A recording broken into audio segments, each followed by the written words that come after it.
Yeah, you good? Yes, Gail is good. All right, everyone.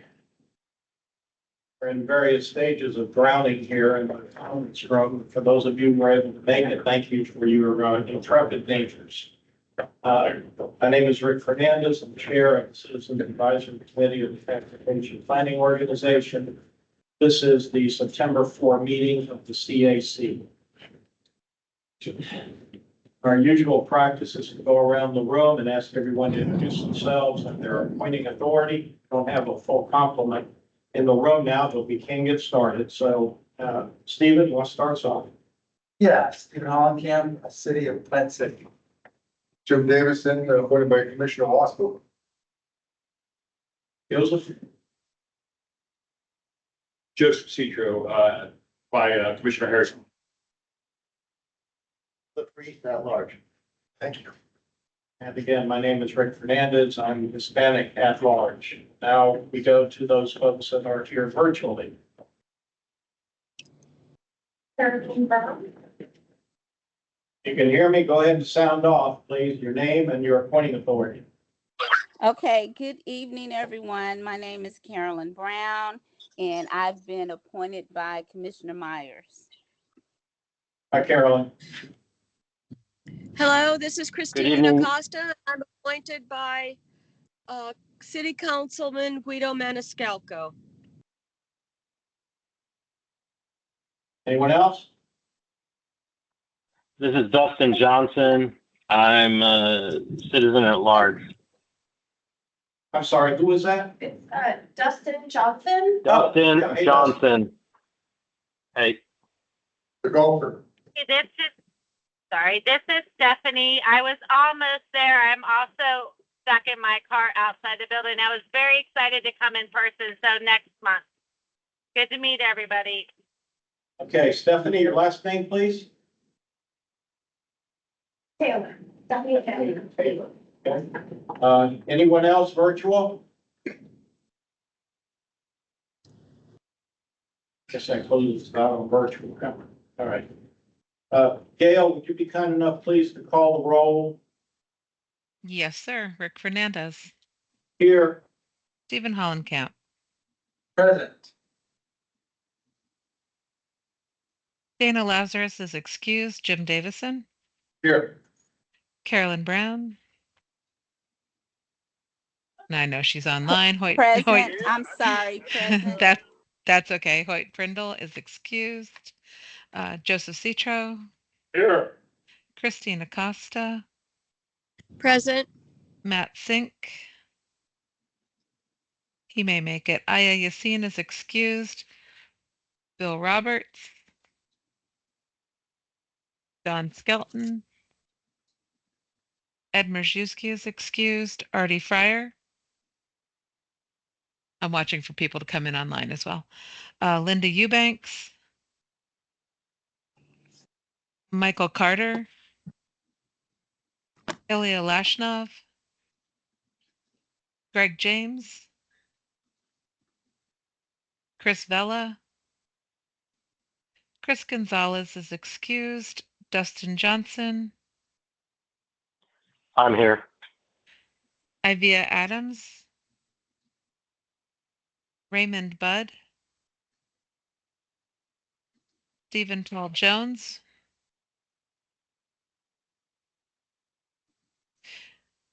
Parmayata Alexander.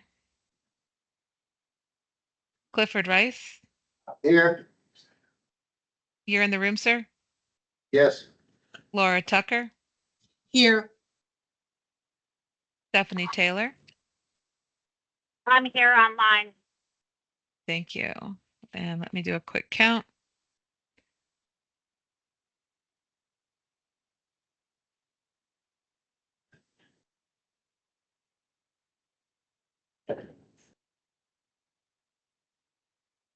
I'm showing 5 in the room. Is that correct?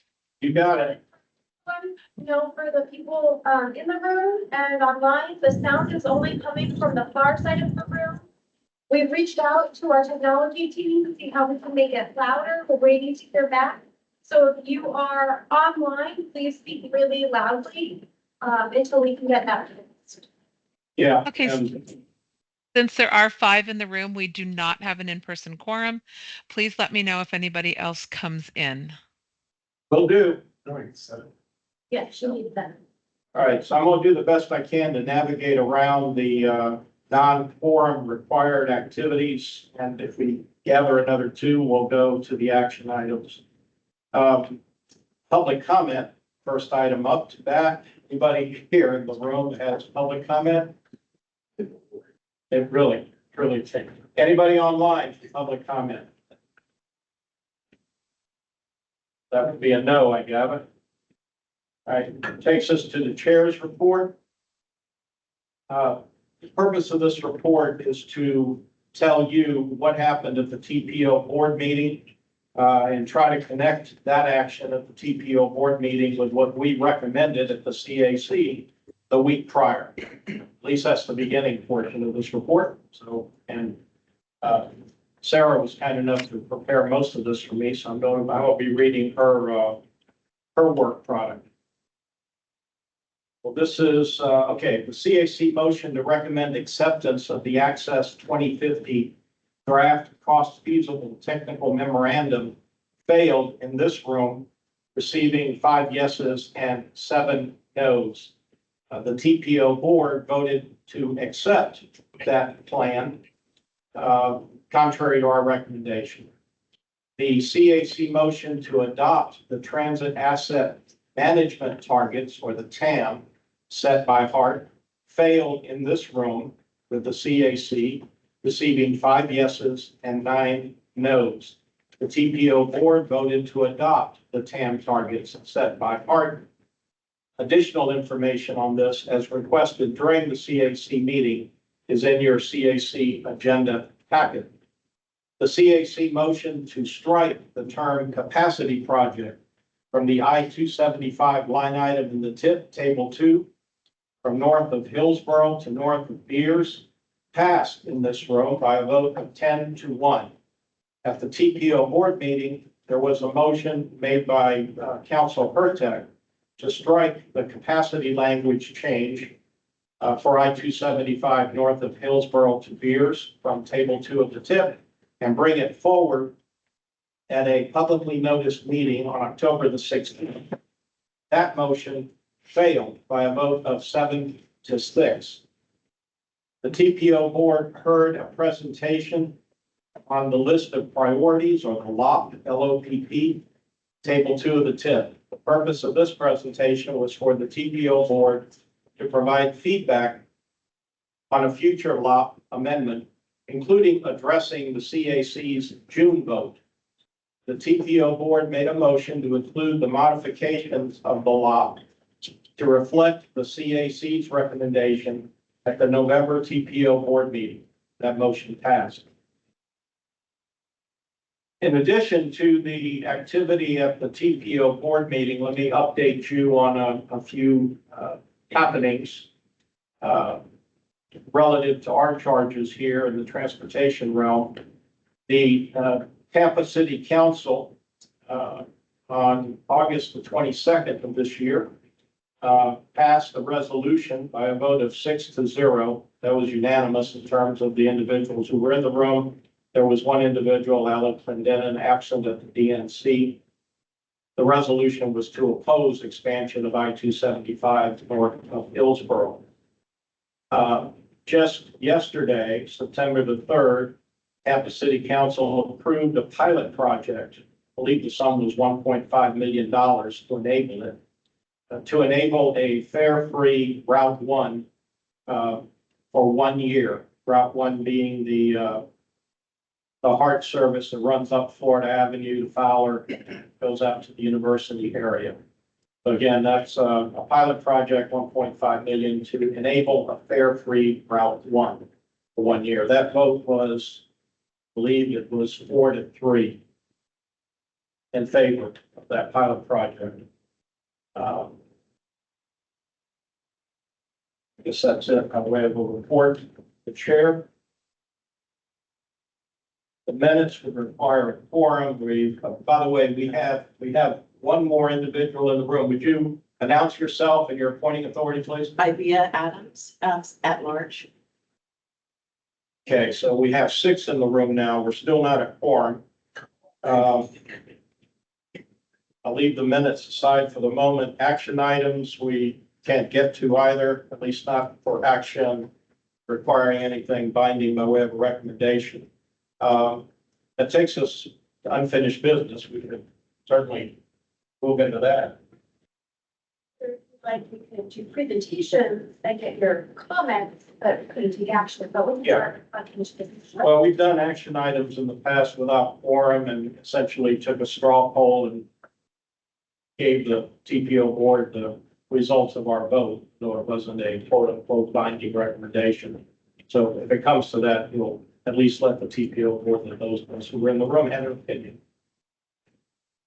So unfinished business, introduction to Build Infrastructure, Not Political Agendas website. That's line item 8A on your agenda package.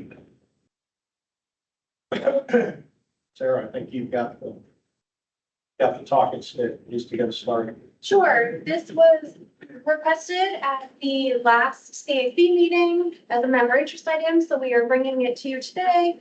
We do have a statement from Ed, who was not able to make it, that we will read into the record. There was a request to ask FDOT about this. FDOT, we spoke to the District 7 office, and they are not able to speak to this website. But we did speak to them about the possibility of them coming, and that was the response. And we do have the item up here now, and I'll let the chair say anything he'd like to say, and then it is a time where you can speak freely with each other about this item. Thank you, Sarah. Ed Majerski, who's been a member of this committee, I think since 2017, maybe even longer, and I think started about the same time, brought this to the TPO staff's attention and through them to me. You have the landing page up on the wall. He sent an email to staff and asked that it be read at the meeting. I'm going to indulge that request. If I were there, by the way, he's not here because it's his birthday and he's being required to attend a state dinner by his wife. I hope he managed to make it before the rain. Good. If his quote, "If I were there, I would express my outrage at the Roads Not Politics website. It harkens back to the way transportation was done in the 1950s with all its negative consequences. In addition to demeaning efforts to encourage the use of public transportation, it heralds the wonders of the internal combustion engine, and marginalizes the importance of equity. In 40 years of working with Florida DOT, I have never known FDOT to show this type of partisan politics. I've spoken to D7 Secretary Gwynn about this, and he noted that he had nothing to do with it. When people ask, he refers them to the FDOT central office," close quote.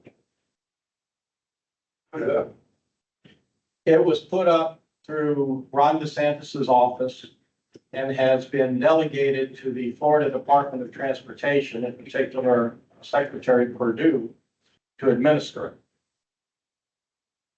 And that appeared in a Times article, I think last month, I forget the date now. And the website link, the URL was embedded in that Times article. And that's what Ed forwarded along and that I ultimately saw. So anyway, can we scroll through the landing page? I don't know if all of you have had a chance to at least click on it and peruse it. Can you do that from the podium? I can do your point, yeah. Okay. We don't have to have a discussion about this, but mostly I think what Ed wanted, and what I would like is for us as a group to be aware that this thing exists. I wouldn't have known about it other than for Ed's highlighting it for me. And I have frankly personal questions as to what this means in terms of recommendations and policies that are advanced through the Florida Department of Transportation going forward. But that's my burden to bear, no one else's.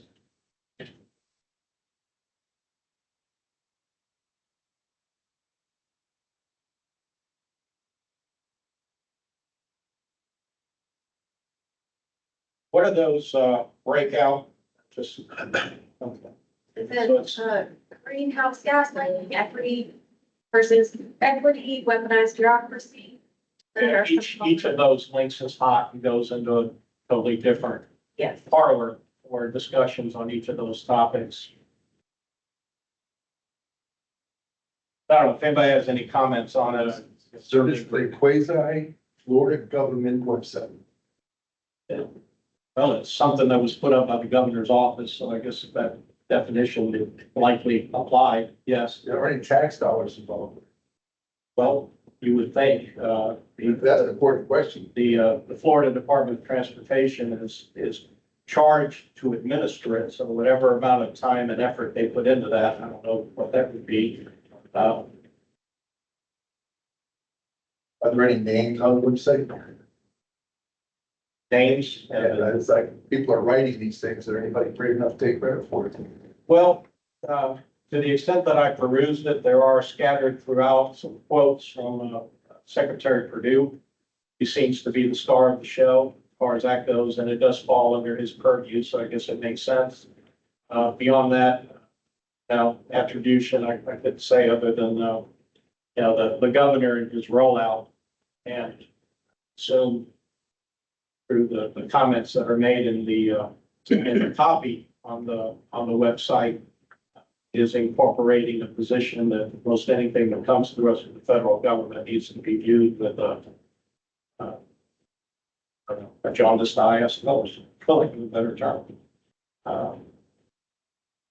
For instance, our Reconnecting Communities grant application a couple of years back that wound up seeing the wrong end of the stick last year. We were advancing along those lines. That was a program that was made available through the Biden administration's Reconnecting Communities program. And this board ultimately voted to back out of that application process. And I would think, given what I've read here, that would be consistent with what this website is advocating, because it had a lot to do with equity. So anyway, nobody has any comments in the rooms. Anybody have any comments about this online? I recognize everybody's got busy lives, but I would recommend that you spend some time perusing it. I'll admit, I haven't read every single page of it myself. Read enough to get the flavor, and Ed kind of put me on the scent that I think I probably would have wound up on anyway. Anything online?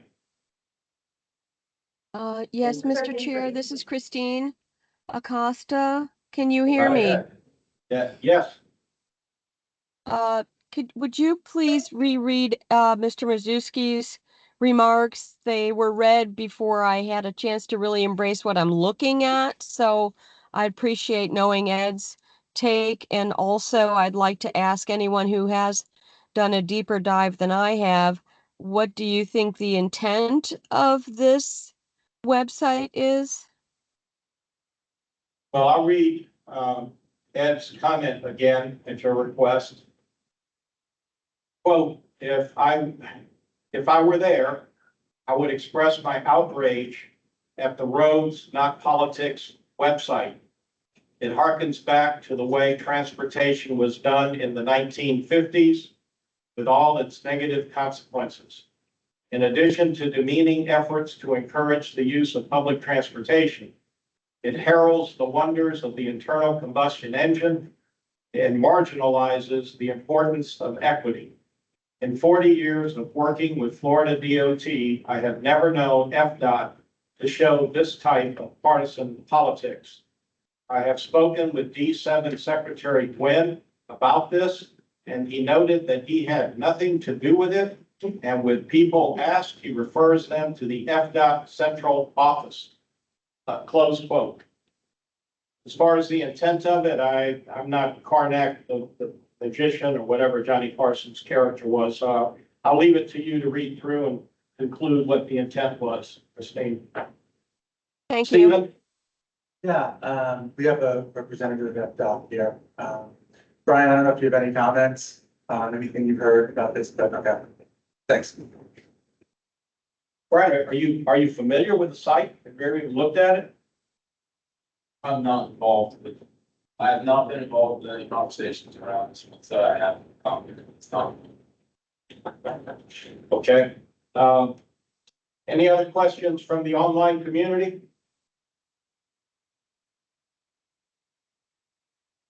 There any hands up? I can't see.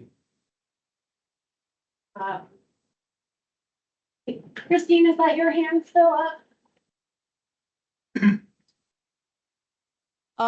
It doesn't show up on my side, but now I can lower it. Yeah. Thank you. We have no other hands raised online. Okay.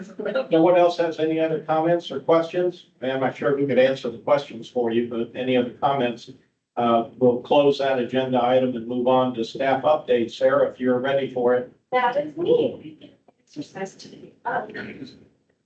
I did want to share a couple of updates with the CAC, and they cover a range of things. So one update for you is that we will be changing the packet starting, I believe, in November.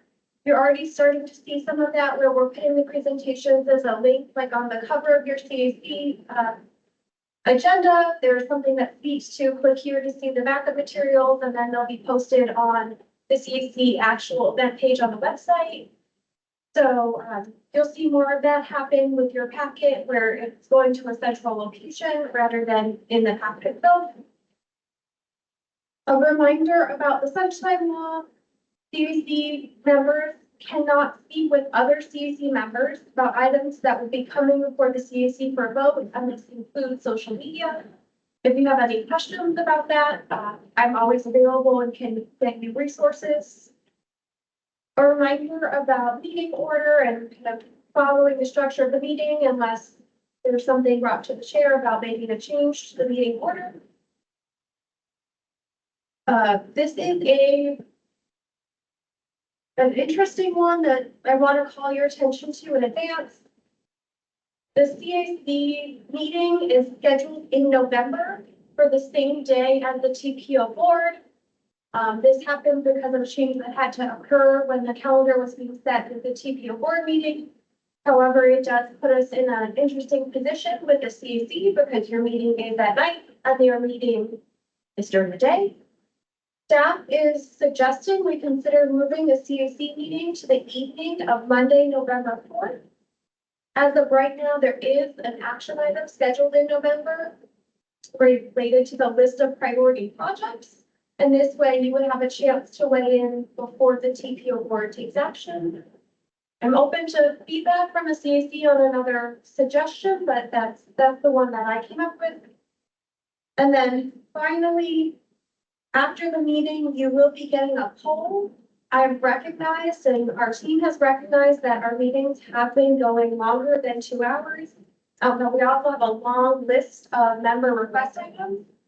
And we do our best to manage the member request items, the meeting link, and also the required items that you see, like those related to the TIF or the LRTP. So we will be sending out a poll. We have some suggestions of how we can manage that, ideas, but we also want your feedback. So the poll will have a list of suggestions and also a place where you could suggest your own ideas. And then once we we'll put a date to give us responses back by, and then we'll take the results to you in the future. And that would help us make sure that we're accurately capturing what you want out of the CAC as it relates to meeting link, meeting content, materials we're providing to you. So look for that in your email. And I comment on that before Yes. it passes for recent memory. As far as the length of time that we dedicate to the meetings, before I took over as chair, we were routinely at 3 hours plus. When I took over as chair, it was my desire to get that pared down pared down to 2 hours. We have generally managed to stay at the 2 hour mark, maybe a few minutes over. If notable exceptions to that have been when we have been reviewing the tip, which is generally in the June and sometimes even the May meeting, but definitely the June meeting. And we've attacked an extra hour onto the meeting and noticed it as such well in advance. In the last meeting we went a little long because we had public comment, which is a bit of an aberration for us. And that took us long. So I hope that we can continue, and certainly if asked, I'm going to continue to advocate for the 2 hour slot, work hard to do that. I think that respects the time of the people that give up their time to be here. And I would just note anecdotally, somehow the TPO board manages to get its business done between 10 and 12 at every meeting. And they're out of there no matter what the hell is going on at 12:01. So we ought to be able to do that. So I've worked hard at trying to figure out ways to get us in and out of here in 2 hours rather than trying to figure out a way to make the meetings longer. That's all I got. But everybody will have their say, obviously, and send your survey. I'll shut up now. Is there any thought, and I know I can include this in the email as well about the November meeting, and if the CAC desires to move it to Monday evening, so you can meet beforehand, or I can send that out and get feedback on that as well, so that you have a chance to weigh in for the chief board. I'll make one comment on that. And Stephen, do you have any idea whether or not November 4th might work for you? I asked the question because I'm a poll worker this year. And that is, of course, the day just before the election. And I think I'm going to be down at Davis Island helping to set up a polling place.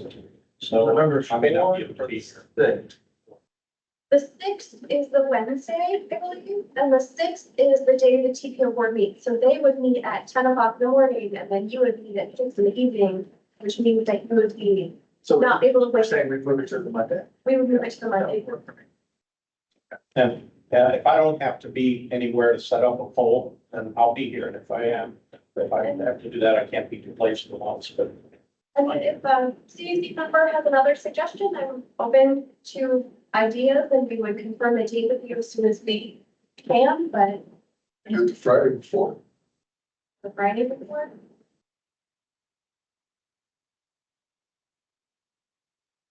Friday night? The 1st. Yeah. I'll send a couple of suggestions in the poll to the CC members, and that way I get a range of feedback. I'll do it. First. And that is my update. still at 6 here. Nobody snuck in. Yeah. All right, Gulf Coast Safe Streets Summit registration. Yes, Lisa is not able to make it tonight, but in your packets, there's information on the Gulf Coast Safe Street Summit and how to register. We also have these flyers that are here. They were in the room by the sign-in sheet out front, and we have some here. So if you're interested, there's some other events that week happening. There's a Florida Pedestrian and Bicycle Safety Coalition, which is a statewide coalition that meets 4 times a year. They do have the meetings open to the public and have public comment, and they rotate locations, and they'll be in Tampa that same week. The Tampa Downtown Partnership has an event. There's the summit itself. And then there is a Safe Street community conversation with national leaders that'll be happening at the Seminole Garden Center on October 10th. And all of that information is on our website. Transit Asset Management, TAM targets, follow up by Connor McDonald.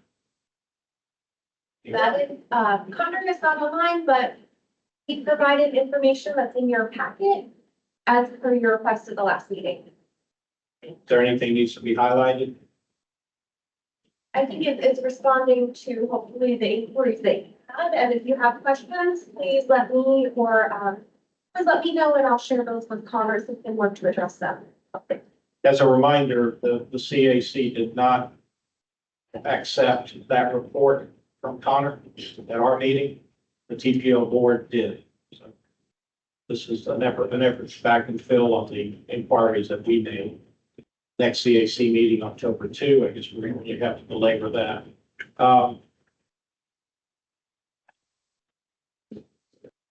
So, sure. Let me ask you a question. I saw on the TPO board's agenda that came out today, I think. There's a reference to the LRTP public hearing on October the 16th at 6 p.m. I don't see any reference to that on our agenda. Can you update us on that? Sure, that's action item A, and that's the Access 2050 LRTP open public comment. Okay. And I have flyers here as well. That will be, they're copies of the ad that will be published.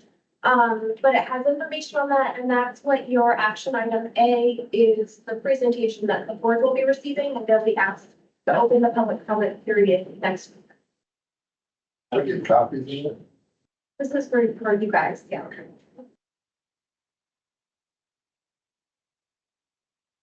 Well, thanks for highlighting that for me. I don't know how I managed to skip over that. Okay, want to go into member interest? Anything you have to add there? Briefly, we have a presentation of PowerPoint slides that are included on comprehensive plans of the TPO. In putting it together, we found that there is a lot that we want to say, and we didn't have time on the agenda to cover all of it, so we gave you a teaser in your packet. We are looking at bringing this to you at the joint meeting with the TAC in December. And one of the last slides that is included in your packet is a request of you. If there's something specific you'd like to hear about that we didn't touch upon, or that you have a specific question, if you let us know by that date in the packet, we will do our best to incorporate that into the presentation. And so more on this to come. We gave you a little bit, but more in December on this. I wanted to ask you a few questions about that. Sure. Thanks for the email you sent me about, revenue estimates and the expense estimates. That was helpful, although we'd like to pare it down. I know it's not a budget, but it's presented to the public as a budget. And so the numbers are important. And I'll give you an example. In the current long range transportation plan, you have the CIT that's renewed. You have it renewed for 30 years. Only going to be 15. So it's going to have to be renewed twice in your long range transportation plan. I don't know how everybody feels about that. If it's going to be renewed twice or once or at all. Another thing is I actually went back and looked at the individual revenue streams for the individual agencies, ART, Hillsborough County, Tampa, Plant City, Temple Terrace. And the only problem I'm having is coming up with the expenses for the major projects. Road maintenance, bridge maintenance, you actually already broke it all down into the responsible agencies. And then the other thing I wanted to ask is if you could include how many lane miles each agency is going to, in the major assets category, how many lane miles of road, new capacity improvements are going to be done? Because that's important. Rule of thumb is if you don't keep up with the need, the capacity, then you get more congestion. And so we know how much road each individual agency is responsible for.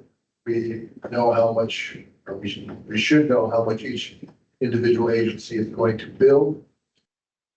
And then we can, and the people can make a judgment as to do they want this vision or that vision, especially since there's 8 different scenarios. I will get one to you and we'll do it. All right, yeah, if you need me to come down to the all guys time. I remember what that felt like. Noted. Okay, did you have anything else on that? All right, well, I guess that puts us back into the action items, still with no quorum in place. Go ahead and proceed with the presentations with this caveat. We are not enabled to take any official action and make recommendations to the TPO board, given our 6 members in the room. We can, however, hear the presentations, have discussion, and then offer a straw poll for people to vote as they wish as to what they would have done had there been an action item quorum present. And in that scenario, we can include the individuals that are online. We wouldn't be able to hold, or we wouldn't be able to count your votes for quorum purposes on an action item, but the straw poll, I don't see any problem there. So if you're online, pay attention. We're going to be asking for your vote at some point in the very near term. That said, where are we starting here? Access 2015 overview Okay, and open public comment. And we've got Gina to introduce it and then Jen after Gina. Thank you. Gina Torres, Assistant Director at the Hillsborough TPO. I just wanted to introduce this item. It's been a year of you all hearing presentations leading up to this draft transportation, long-range transportation plan. We've come to you with needs assessments and public outreach and surveys and cost feasible plans. And that has now landed itself into this draft plan that you'll hear about from our able consultant Jen Musselman tonight. So this is not the last time you'll see this. This is you'll hear that it will be adopted or vote for adoption, particularly in October. But at your October CAC meetings, you'll have the more final draft before it's always a draft before it gets approved by the board. So it's the final draft after the 30-day comment period and anything other things that have changed in the document. So this is in a really good shape and we would love to present this to you and get some feedback. There's 30 days to comment on it. So you'll hear some more. Maybe you can answer some questions tonight for you. Jen. Thanks, Gina. Good evening, everyone. I'm Jen Musselman with Kittleson, consultant to the TPO, and excuse my appearance this rainy evening, but excited to share with you the results of what has been several years of work on staff to get to the long-range transportation plan that says so the plan started with an assessment of future conditions. Followed all state and federal regulations for long-range plan development to make sure that we're in compliance when this goes to adoption. The TPO did a really great job of balancing those technical needs assessments with a lot of public outreach to create what ultimately is included in the cost views of the plan. So as part of today's presentation, we'll go through what is included in the draft, and then at the end, you'll do now a straw poll to recommend to the board to open that 30-day comment period for the board to then vote to adopt at the October public hearing. So the outreach conducted earlier this year was quite successful with almost 5,000 survey responses across the county. This just speaks to all of the effort that TPO staff put in to meet with members of the community all across the county. So you'll see that 88% of the surveys were Monroe County residents and 87% of the survey respondents were people who work or go to school in the county. So heard directly from people who are most impacted by this plan.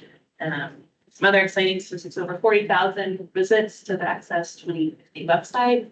So a lot of just great work to get this out there and advertise to the public.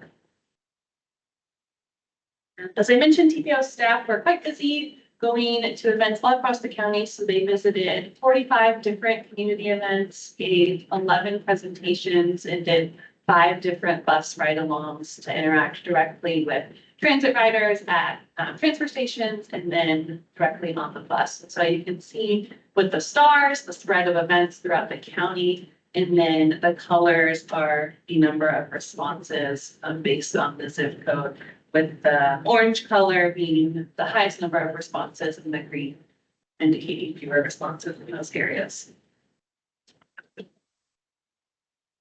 What we heard from the survey was that the top priority was newer, faster transit, followed by reduced traffic jams, and then maintaining roads and bridges in a state of good repair. So you'll see how those priority results played into the funding allocation, revenue allocation of the cost feasible plan in a few slides.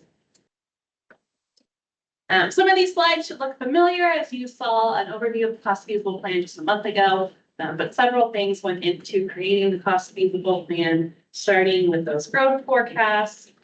The TPO participated in an environmental consultation workshop in May to try to understand some of the potential environmental impacts of the new or widened roadway projects, and just talked through some of the survey results and input that was gathered. And then in the following slides, we'll get into the needs assessments and the revenue forecasts that ultimately shaped what went into the cost of this plan. So needs were identified in 5 different categories that you've seen in the different technical assessments that have happened over the last couple of years. So the first is smart cities, and this looks at intersection changes and improvements that can be made to reduce congestion through technology changes. State of good repair and resilience, which focuses on keeping our roads in good shape, keeping up with bridge maintenance, but also the transit fleet and the stormwater infrastructure, which we definitely need on a nightline tonight. Vision Zero, which looks at safety of all modes through complete streets projects, new bicycle and pedestrian infrastructure, and then other spot safety treatments. Real choices when not driving, which looks at adding trails and new bus service. And then major projects, which is going to be the road widenings, interchanges, the more major projects.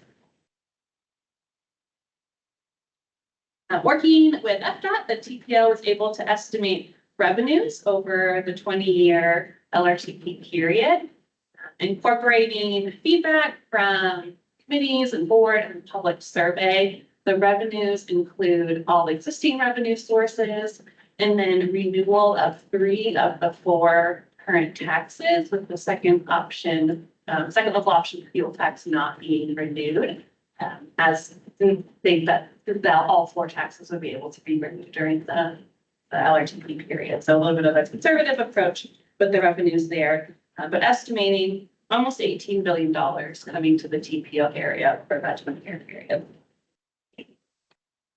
Also following feedback that was heard from the survey committees and board, the funding was allocated largely based on current trend funding levels. You'll notice a very large percentage for major projects. I just want to highlight that FDOT does receive a large chunk of the revenue, and so that is why that major projects category looks so large, with the local funding being prioritized in the good repair and resilience category, and real choices when not driving, which speaks to those priorities that we saw in the survey. And while $18 billion sounds like a lot of money, the plan as a whole estimated close to $50 billion in needs for that same 20-year period. So TPO is of course committed to allocating the revenue as efficiently as possible and getting the most benefit for the dollars that do come to Hillsborough. The TPO and its planning partners are going to have to continue to be creative, looking for grants and other funding sources to try to achieve all of the needs in this plan beyond the dedicated revenue streams that we're expecting.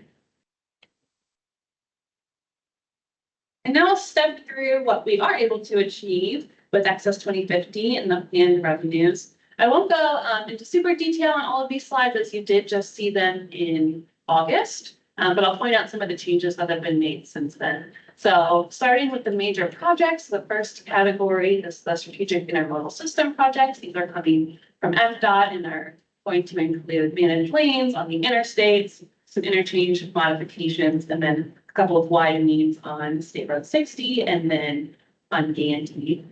Not included on this map, since this is just the projects that are funded, but the I-75 at Fort Hamer interchange was added as an unfunded need in the plan since you last saw it, to provide some flexibility to be able to study that interchange in the future. The other state road projects have not changed since you saw them in August, so include several widenings spread throughout the county. For local roadway projects, there was one change from the draft in August, and that was adding Lithia Pinecrest into the funded set of projects. You can see that highlighted on the map there, on the diagonal. And then the last of the major project categories is fixed skyway transit. So the arterial bus rapid transit from downtown to USF is included in the funded plan. And then also wanted to highlight that while it's not shown on the map, the streetcar is also moving forward and has been included in the TIP. So this is not the only project advancing, but the streetcar is a little bit farther along and already moved to the TIP. With the other 4 funding programs, we're expecting to reduce peak hour congestion by almost 50%, be able to maintain our bridges and roads in good condition, expecting a crash reduction for bicycle and pedestrian crashes of 55%, and then total crashes by 35%, estimating to build over 40 miles of new trails, and then provide frequent or somewhat frequent transit, which means 2 buses an hour every 30 minutes to 65% of the county. So again, I'm really committing to getting the most out of the revenues that are being sent our way. So that is what we have for you today. Happy to answer any questions. We have TPO staff here as well to jump in, and then we'll do the straw poll. Can you go back to that last slide? Yes. 48, I'm sorry, Mr. Chairman. No, Dr. Davison, you're recognized. 48%. That's reduced peak delay by 48%. That's not 48% from what we are experiencing today. That is a 48% reduction in what it would be in the future without what? Without allocating the revenue to the smart cities projects. But you're still talking about the $17 billion. Yes, the portion of the 17 billion that is allocated to those smart city projects. So with existing revenue, we can reduce the delay by 48%. I believe that is correct. That's amazing. With the trend spending level, yeah. That's amazing because in previous long-range transportation plan, that was nowhere near with existing revenues. That has to be clarified that it's a 58 or 48% reduction in what it would be, but not from where it is today. I don't understand how you got to that number. If we don't do anything. Right. That would be just what we're gonna build in the next 5 years, the old E+C. So if no money was spent, congestion is going to increase. We're in going back the county. where it was. Right, but with the funding that we're able to allocate to smart cities. How much congestion is it going to be above what it is today with the $17 billion? Yeah, I think we'll have to probably get back to you. That would be a nice figure to know. Yeah. Because it doesn't give the people a idea of where we're going. It's just a number. And if it's 48%, in other words, if we're not gonna build anything for 20 years, that's not real. So the numbers doesn't look. Yeah, and smart cities is not necessarily construction projects, it's more signal timing projects. Right. Yeah, construction project, yeah. Because we're gonna have 528,000 people. And you're saying with no increase of revenues, we're gonna be able to reduce congestion by 48%.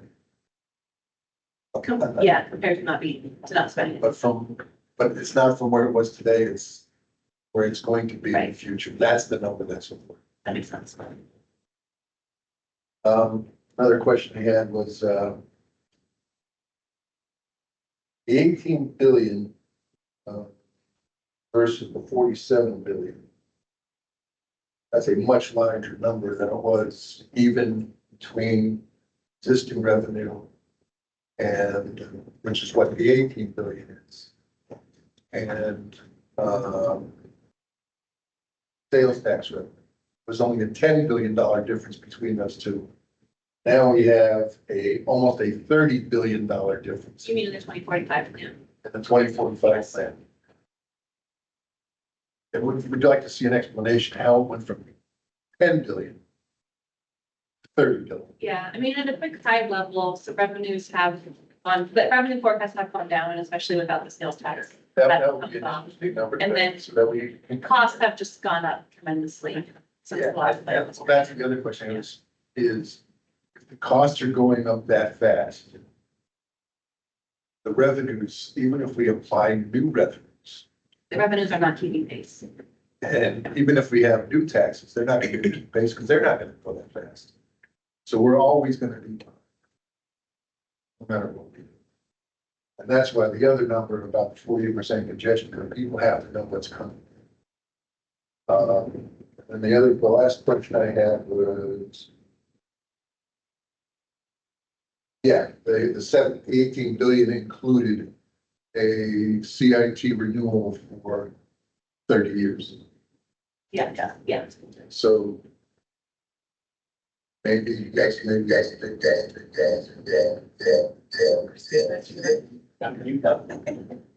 got 7. Yeah, we got 7. Yeah. We're still proceeding. On lines. Gail Reese, if you caught that, Christina Costa just walked in the room, giving us 7 to perform.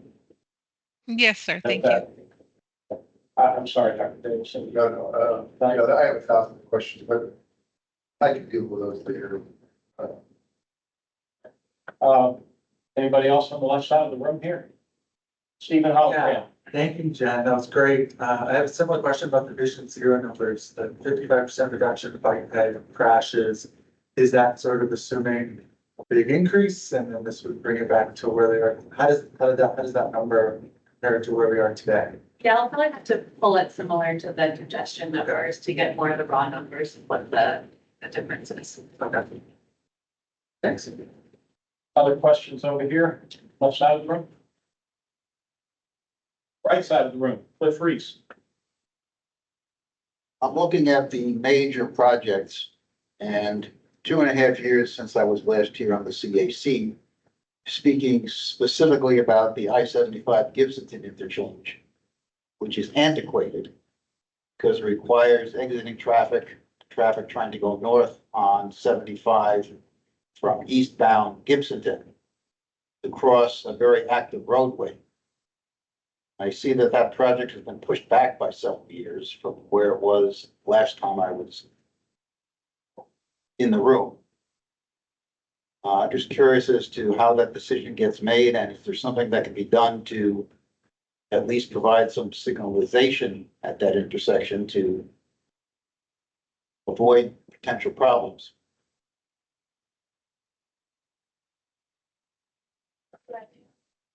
The county's. Yeah. Thanks, Marty. Please identify yourself. Brian Hunter with the Florida Department of Transportation. So that is a multi-agency project. We're working with the county and FDOT on moving that project forward. Unfortunately, like a lot of things, prices have gone up, revenues. While we have record revenues, we also are spending a lot more money on each individual project. So we just had to adjust some things, and that was one of the projects that got moved out as part of that process. Yeah, I mean, I would just recommend at least some signalization there would avoid the potential for crashes as people are trying to cross. Yeah, I can talk to our traffic operations folks and see if there's anything in the interim that can be done to improve the intersection. That would help. Any other questions to my right? Christine? Jen, great presentation. Apologies if I missed this while I was crossing the street. On the Gandy Bridge widening, is there any multimodal plan there? Restoration of the Friendship Trail component? Is that a good question? Brian? Brian Hunter with the Florida Department of Transportation. Again, yes, we do that. The PD&E does call for a bicycle and pedestrian path on that new bridge, as well as connections to the trails on both sides. Thank you. Anything else, Steve? Yeah. And before we go on, I want to put you in a tough box here. I don't know where you were or what you were listening to for the last hour. You're walking in here suddenly made you the quorum maker. If we take a vote on this as an action item, I'm going to be looking to you for a vote. You feel you've heard enough to be able to offer a reasoned opinion and vote? Yes, Mr. Chair, I've been attending the meeting virtually since it began. I only lost 5 minutes of crossing the street to get here physically, so I'm comfortable with casting votes. Fair enough. You're You're in as good a shape as anybody in the room. Yeah. Before I go to more questions in the room, is there any question online? Anyone online, please use the raise hand button so we can see you, and remember to please speak loudly. We had a couple things to fix the volume, but I don't know if we'll hear you yet or not without completely resetting, so please raise your hand and then speak loudly.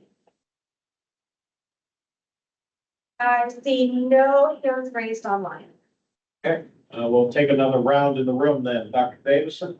Brian, are you able to supply, since they got the revenue estimates of inflation from FDOT's handbook, is it possible to supply the inflation estimates to this body? So we can see where we're going here? So that'll be included as an appendix to the plan and as on the. Okay, so those are the numbers. There's a whole revenue document that includes the FDOT handbook as well. The actual percentage of inflation. The inflation factor. And usually it's the first 5 years, it's pretty accurate. The next 10 is not so accurate. Then you just give you a number from now on in. So we'll have those numbers. Anybody else in the room? Janet. Christina Costa, you're recognized. Thank you, Mr. Chair. If you could just put up the page that is, real options when not driving. I have questions. Was it this one? Was there one before this? I'm afraid I missed something in my walk. Maybe what's your question? Then I can think of what the slide was that you had. I just want to make sure I understand what's in that element. Slide 7. 7 things. Oh, that's it. Okay, I did see that. Okay, I'm cool. Thanks. You certainly are. But you good now? Anything else? Christine? Yeah, you didn't do a deep dive into trails and greenways, did you? That was part of the presentation. No, Alright. just the summary that it was 43 new miles of trail. Thank you. Okay. For those of you online, let me just make a slight modification to our rules of engagement. Since we now have a quorum in the room and we are enabled to take action, we now are back to the point where you no longer have the vote. So we will not be doing a straw poll. We will be doing an actual vote on an action item. And unfortunately, because you're not in the room, you won't be able to participate in that. I hope you all understand the rationale for it. Some of you are brand new, so this may be new to you. I have a question of whomever. Where in all of this is the highway expansion north of Hillsborough to Beers on 275? It's not listed on the bullets, but it's on the slide. Can you repeat what the limits were? From Hillsborough Avenue north to Beers, I-275. Yes, yeah. So it's not, like Gina said, it's not in the bullets, but it is included. Yeah. So it's in the LRTP because it's color coded on the map. That's Although right. it hasn't been identified anywhere. It's on the list. Let me see it again. Where is it? Yeah, it's,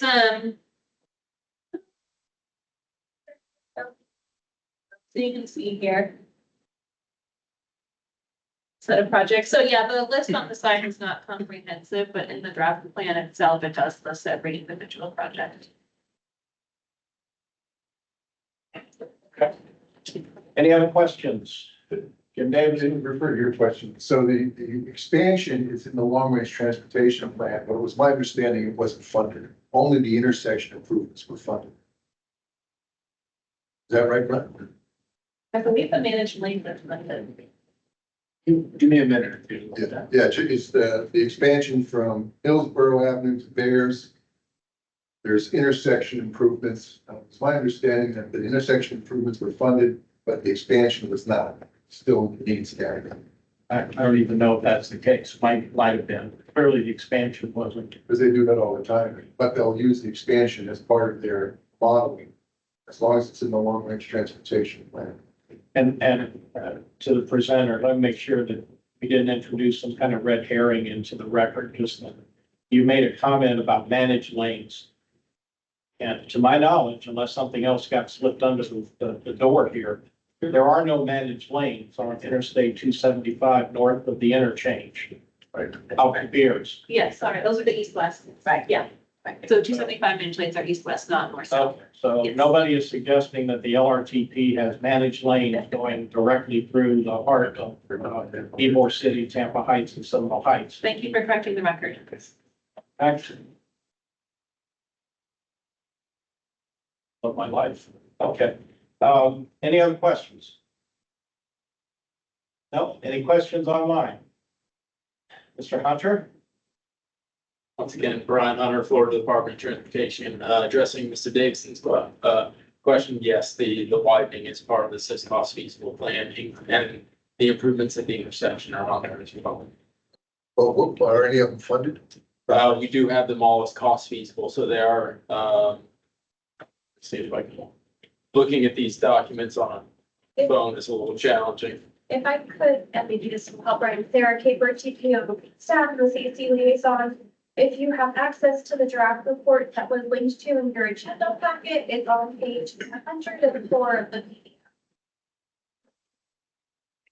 PDF. Okay, did that begin and end that portion of the Q&A? Did you have something else? That was it. I have. I thought that might help Okay. on my computer. All right. Well, I have a procedural question.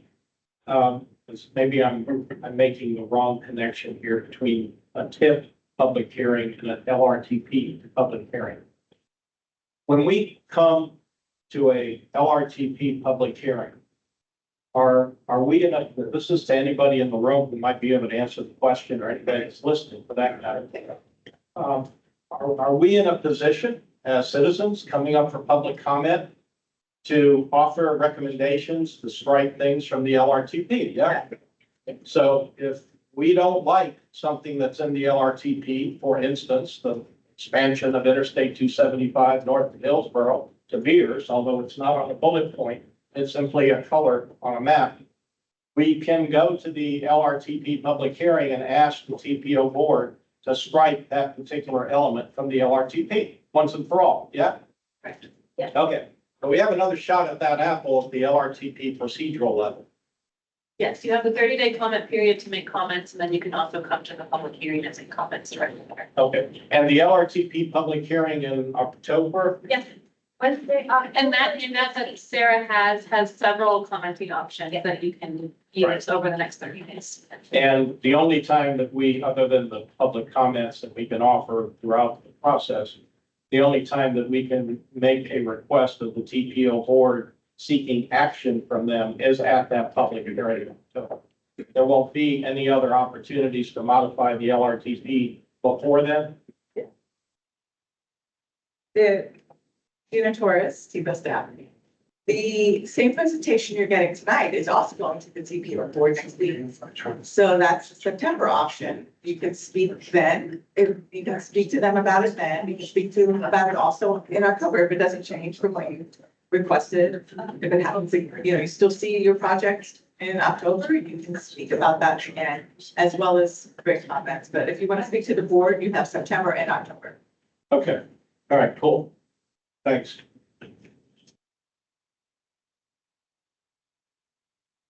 All right, anybody have any other questions or comments?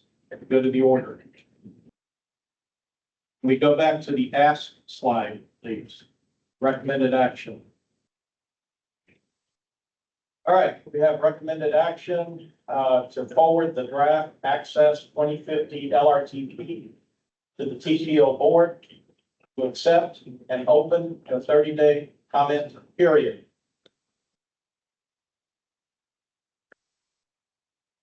Are we good over there? I didn't know, I'm checking something out. I'm just trying to get a quick answer. That's all. Okay. Do we have an enabling motion? I'd like to motion that we advance and open the 30-day comment period. All right, Christina Costa offers the enabling motion. Is there a second? I'll second. Stephen Hollenkamp seconds. Is there any discussion in the room on the motion?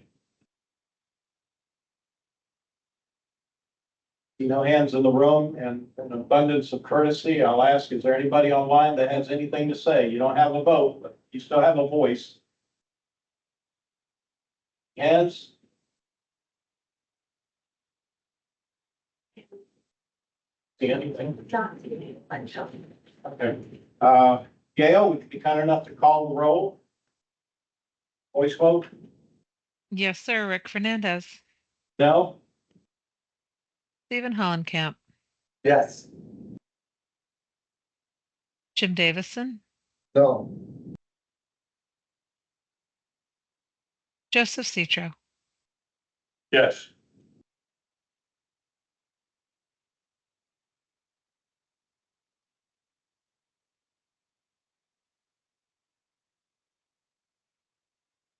Sorry, I'm going down my list. Ivia Adams, Yes.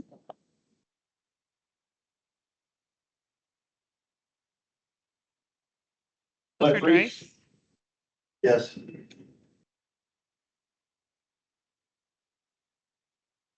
am I missing? Did you call Christina Costa? I did not. Christina Costa. Yes.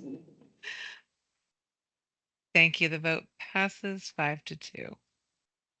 All right, let me state again loudly. I think what you just said is that it passed by a vote of 5-2. Is that correct?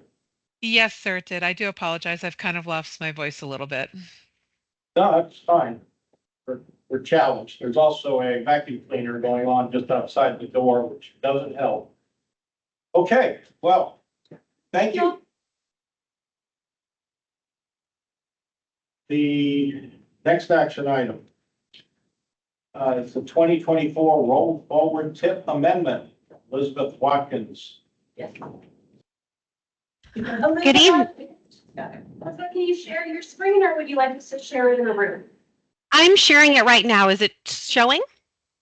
It is showing, we have tried to adjust the volume in the room, but there is a vacuum and it is still a little quiet, so please speak as loud as you can. Okay. Is this can you hear me if I speak at this volume?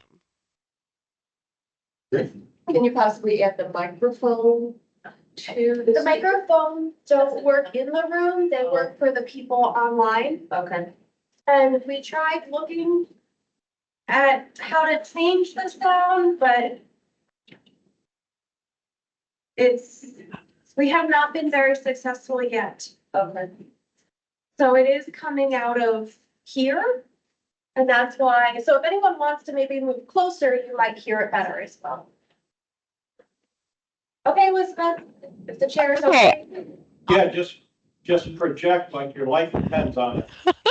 All right, I've got the microphone right at my mouth, and I am going to try to not wake my sleeping baby in the room next door. Okay, this is the 2024 Transportation Improvement Program Roll Forward Amendment. So for those of you who are new to the Transportation Improvement Program or the TIP or the TIP, I wanted to do a quick 101 of what this is. This is a list of federally funded transportation projects over the next 5 years. The TPO board approves this annually, but as you see tonight, it is periodically amended to incorporate different changes. So this amendment is called the Roll Forward Amendment because it essentially serves to ensure consistency between the FDOT work program and the Transportation Improvement Program. This happens every year, again, to ensure consistency. So it is somewhat administrative, but important to align the two programming documents. There are no new projects in this amendment. So briefly, to illustrate the relationship between the Transportation Improvement Program and the FDOT work program, the tentative work program is a very important component of the TIP. It's probably about 90% of it. That process starts, the tentative is delivered to the legislature in March, but then in June, the TPO board. My apologies in the room. I was trying to fix the speaker. Elizabeth, can you speak again? Sorry. Just trying to fix Yeah. it. So, Yeah. sorry. Is it? Oh, okay. I'll just get to the most important points. There are 23 projects in this amendment that cover various project types, as you see on the screen, from transit projects to safety and resurfacing, a capacity, as well as various, which include drainage, wetland mitigation, landscaping. There are 10 projects, 10 transit projects that are in this roll forward amendment. Again, the primary reason they're here is because we're trying to match up the work program with the TIP. So nothing substantive has changed. This is really an administrative action to ensure consistency. But starting from the top, 5307 is an important funding source for HART. It funds some of their operating expenses as well as capital. Their 5339 funds are a formula that they can only spend on capital. It's traditionally spent to replace their compressed natural gas buses or bus shelters. HART also won a resiliency grant from the state to apply a new roof coating to their heavy maintenance facility, which of course is a very important project for HART. They also won a discretionary grant for transit-oriented development. So they're working with the city of Tampa and the Planning Commission to address development of those potential BRT station along Florida Avenue. The next project is a discretionary grant they won back in 2021 to do education about human trafficking. That project has already been wrapped up, but it's in this amendment, again, for administrative closeout purposes. And then lastly, the discretionary grant HART won a few years ago to procure a new ferry bus, a new ferry boat is being rolled over. This is just a map of the heavy maintenance facility, because again, that's an important point or important priority for HART. This is their latest schematic of what they intend to renovate, to basically rework the current heavy maintenance facility, which has many operational concerns, including funding, and which really limits HART's capacity to expand service because they aren't able to service as many vehicles as they would like. So the heavy maintenance facility is a project they're continuing to pursue more funding for. To wrap up the transit projects, there are 4 projects that help HART essentially update and replace their bus stops, whether that is to do ADA improvements and connectivity or to install a shelter.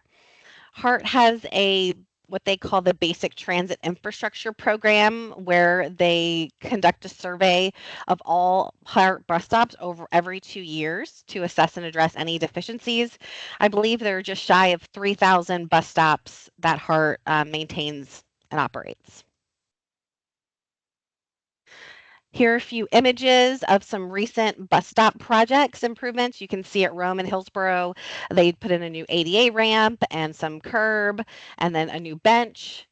And then at 30th and Hillsborough, they installed one of their new shelters.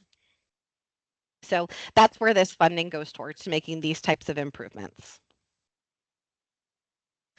Now segueing to another project type is capacity. So the I-4 from Selman Connector to east of Branch Forbes Road. Right-of-way is programmed in 2025 for about $33,000.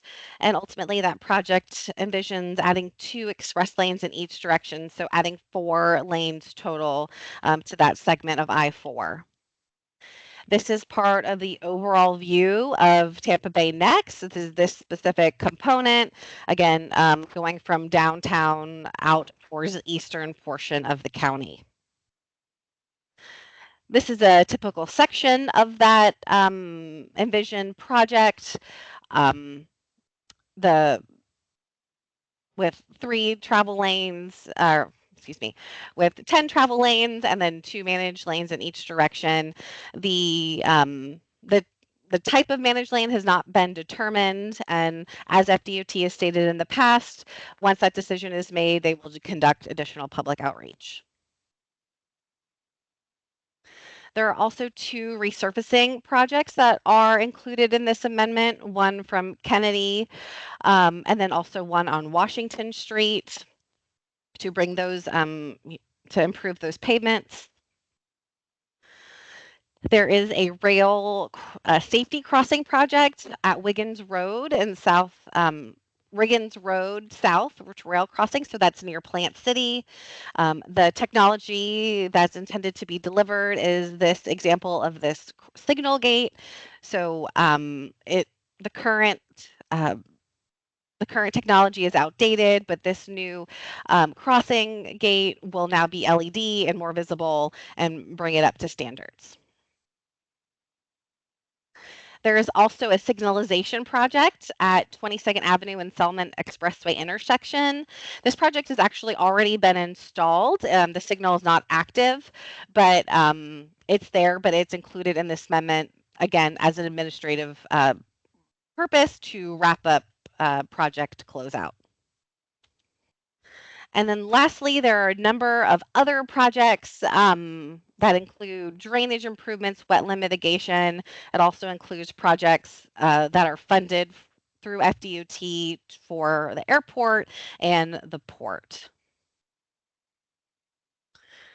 The TPO followed its public outreach procedures by posting a press release, a social media, and an individual web page 21 days in advance of the TPO board meeting on September 11th. And the recommendation, suggested recommendation is to recommend that the TPO board approve the roll forward amendments to the fiscal year 25 to 29 TIP. And I hope you can hear me, but I would be happy to answer any questions. Thank you. Sarah worked some magic at the podium and your voice got very loud about 5 minutes ago. Sorry. So they were hearing you at the airport. So we were good. We were good. Any questions or comments from the left side of the room? Yeah, Elizabeth, the roll forward, those are monies that are already in the TIP, or these new programs because there was money left over? So it's not new money.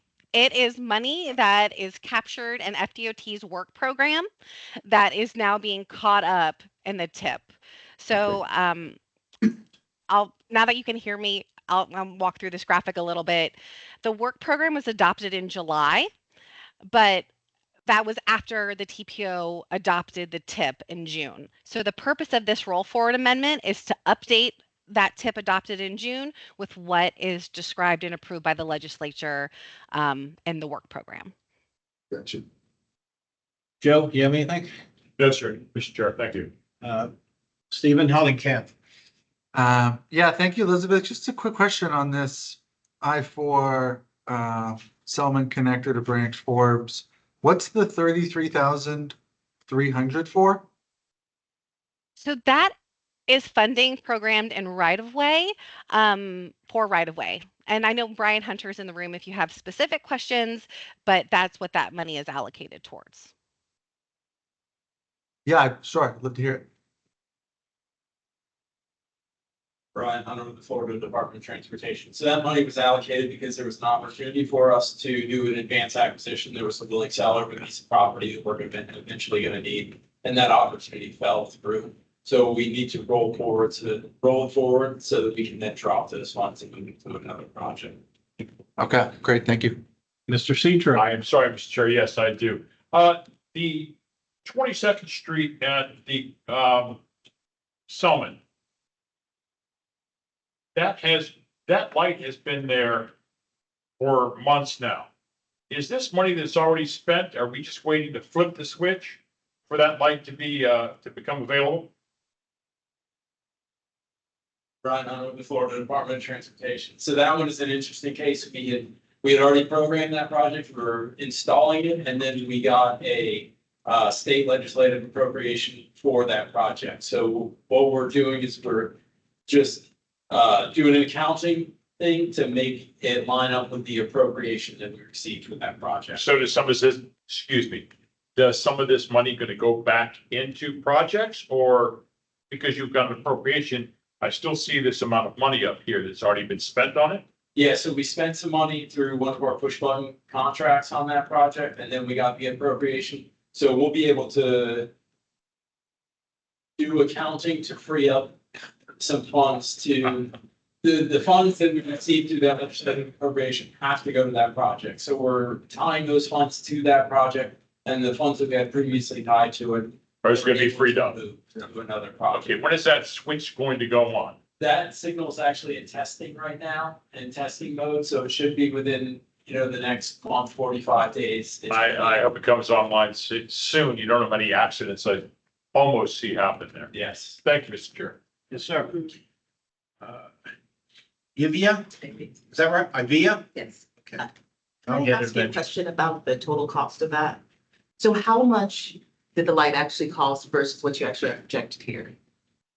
Because if you're gonna put money back, then what would that actual dollar amount be? Because if there's gonna be money, it'll be like a deficit. So the funds that originally went to it, I do know are from our freight operational improvement budget that we get every year. I'm not certain the exact amount, but I can have that, give that information to get it to staff to disseminate to them. Hey, you good? Yeah. Cliff, Christine? Yeah, Christina Costa, you recognize? thank you. Elizabeth, oh, can she hear me? Yes, okay, good. Elizabeth, can you, when you go back to the page that listed the ferry on the HART grants and projects, there's no project description there, so are we to understand that as simply for a vessel? Yes, so Passenger the initial, yes, can you hear me okay? Yes, thank you. Yes, the intended, the award that FTA made for this was to procure another vessel. In my coordination with HART, they have actually gone back to FTA to see if they can repurpose that for buses, since there isn't a active host for the ferry anymore. So it is still intended to use for a ferry until FTA essentially makes their determination if they're able to repurpose. And if they do approve that, that will come back through the TIP process. So, may I continue with my question? I want to understand this. The edge of my seat. So, you said there's no active host for the ferry? Does that mean the downtown ferry or the Apollo Beach? Was this the ferry that was going to do South County to MacDill? What is this? So this was to procure another ferry vessel. It wasn't for a specific route, but yeah, HART applied in conjunction with Hillsborough County a few years ago to procure a new vessel. But I think since then, Hillsborough County has since kind of stepping out of wanting to play that role. But on the books, this is still intended to be used to procure a ferry.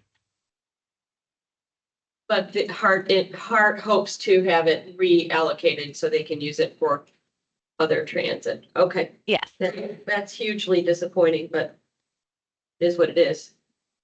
Okay, you good? Anything else? Not good, but Okay. don't ask you questions. Any questions from our online community? If you are online and have a question, could you raise your hand? I don't see any questions from those online. Okay. Everybody good in the room for now? Okay. Could I have the ask back up, please? Recommended action.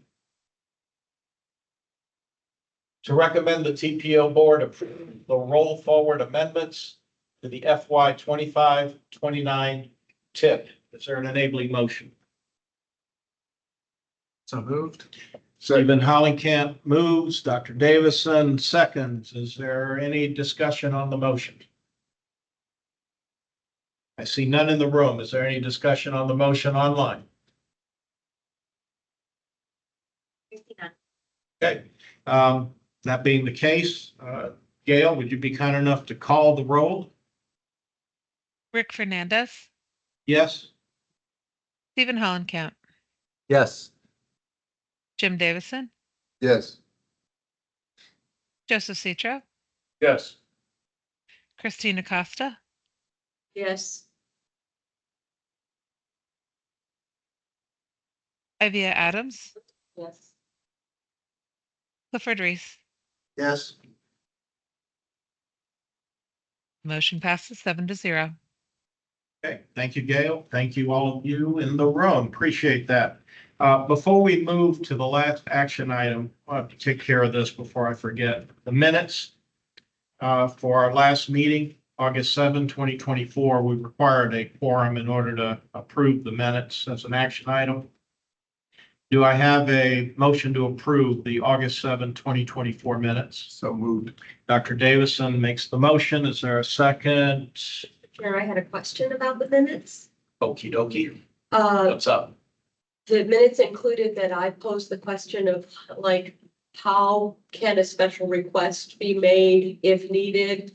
That a virtual attendee be given voting privilege, like Mr. Roberts has, and Well, he doesn't have, he had at that meeting. he had at that meeting. But I was also remote and didn't think that there was a way to make a special appeal. So I wondered, is there a procedure by which CAC members can say by special exception, this is my weird situation? Okay, hold on. Okay, Are you suggesting you have an amendment to the minutes at this point? Is there? a no, problem I with guess that? I'm saying there's an open question in the minutes that was posed by me. And I don't want the minutes to disappear without, Can you hold that question till I'm we, gonna hold the till we question. litigate the minutes, and then I'll come back to you Thank you. for your question. Okay. Any discussion on, we had the motion, we had a second. We do not have a second. We didn't have a second, oh, we had a second, all right? Is there a second? Second. All right, we have a second from Ms. Adams. Any discussion? Okay, I do have something I want to raise. On page 4, and I don't profess to be the expert in the room on Robert's rules, certainly not the transcription of minutes. But I have a question about the recording of the vote results that appear on page 4 of the minutes. The first one is the roll call vote to accept the recommended action failed 7-5. It's about a quarter of the way down the page. And at the very end of the page, Dana Lazarus moved to adopt the transit asset management targets set by Hart, seconded by Stephen Hollenkamp. The roll call vote failed 9-3. I believe that it would be more appropriate to list the vote count yay and nay. So, for instance, in that first entry, it should be, in my view, it should be listed as 5-7, yes to no, the motion failed. In the second item, it should be listed 3-9, yes to no, the motion failed. The way it is now, I mean, it's a little confusing unless you read into the entire context. So my suggestion is that we reverse those numbers to reflect a yay and no, yay and nay vote in the way that it was presented during the meeting. Does anyone have any comment on that? I'll amend my motion in a second to include your suggestions in the minutes. Okay. So any questions on my comment? I suggested change. I believe we need the seconder to agree to the amendment. Are you comfortable with that? Yes, I am. Okay. All right. That being the case, I think we probably do this by acclamation. All in favor of approving these minutes, please signify by saying aye. Aye. Any opposed? Okay. Record, please reflect that's a unanimous acceptance of the minutes. All right. Thank you for that. That takes us to the final action item. Find it again. We're at the SIS cost feasible plan update and letter of comment. Yes, so we have Hello, good evening. Vishaka online. Vishaka? Yes, hello, good evening, committee. This is Vishaka Shivraman, TPO staff. And I just wanted to remind you about last month when we had this item, this was being presented by FTOT. And it was on your agenda packet. So this month, what we are requesting you is to approve the letter of comment, which has to be transmitted to the FTOT. Staff has reviewed the plan, and I can explain to you. I hope you have seen the cost feasible plan and the presentation which was attached in your packet. But just to give you a quick update on what is the SIS cost feasible plan. This is a phased plan which has been in the development, and FTOT has been working on this plan since 2017. This update looks at projects that are financially feasible for the years 2035 through 2050, which is 25 years from now, mainly the outer years. So the SIS roads are a network of roads in Florida, which are of highest level, and they include I-75, I-275, I-4, State Road 60, and such other roads.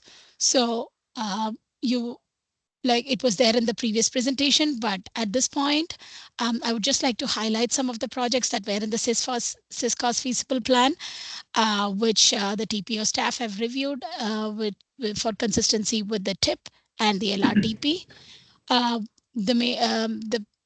will list them out, but not talk about all of them. I-275 from north of Hillsborough Avenue to Bears Avenue.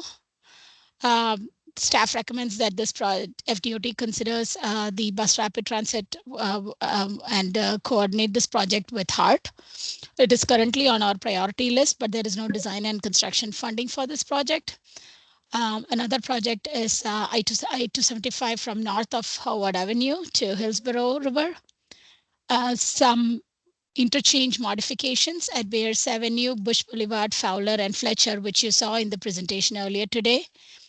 And various other projects that include I-75 at Gibsonton Drive, I-75 from US 301 to Bruce B. Downs, which are 2 projects, and the Gandy Bridge construction, and US 47 from south of Pendola Point to Causeway Boulevard. The other projects that this TPO staff considered mainly include projects which fall into the category of safety, resilience, and travel time reliability. Based on these projects have been identified as very important under through various needs assessment. For example, under safety, we looked at projects which were on the Vision Zero high crash network, and some of the projects that are also having high crashes are segments of I-275, I-4, and I-75. Staff recommends FDOT to consider making safety treatments on these corridors. The other set of category are the projects which have a low travel time reliability, meaning they add to the congestion and increase the travel time. Here, staff recommends FDOT to identify these projects and apply some travel demand management and traffic systems management and operations treatments on these projects, including including a section on I-4 between McIntosh and Branch Forbes, I-275 from downtown to West Shore, State Road 60 from I-75 to Dover Road, US 301 from I-75 to Fishhawk, and I-75 from State Road 60 to Bloomingdale Avenue. The third set of projects, which we would like FDOT to consider for improvements in the future, are projects which are susceptible to vulnerability to sea level rise and flooding, and these fall under the state of good repair and resilience category. Some of these projects include Hillsborough Avenue, West Shore Boulevard, Madison Avenue from US 41 to 301, and Columbus Drive from Fremont to Road. These projects are of importance as they are either parallel or close to vicinity of a CIS corridor. And with this, I request that I'll bring up the asking slide, but I would request that the CAC recommend the approval of the TPO letter of comment on the 2035 to 2050 CIS cost feasible plan for transmittal to the Florida Department of Transportation. Vishaka, I'm just going to clarify that you went over an overview of what the CIS cost feasible plan is, and then you spent some details talking about what's detailed in the letter that is included in your agenda packet. So a lot of what Vishaka said is in the agenda packet in the letter. Can we get that letter up? Sure. Do you want me to show that in the screen? Yes. Would you, please? Sure. Can you all see my screen here? Can you make it a little bigger, please? I will. Is this better? But then I'll have to scroll down so you can tell me where to stop and where to focus. Sure. Now, I have a question, if I might, and I imagine others will have questions too. I just want to make sure that I heard you right.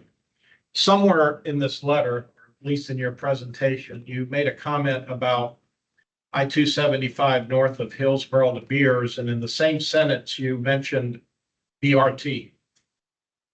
Repeat that, please. Sure. Yeah. So this comment is for this particular item, which is bulleted here. There is currently a project for BRT on which is being studied from FDOT. So staff recommends that the Florida Avenue, Tampa Street BRT be included in this study, coordinated with the study, and also we are recommending that this be included in the Access 2050 Long Range Transportation Plan.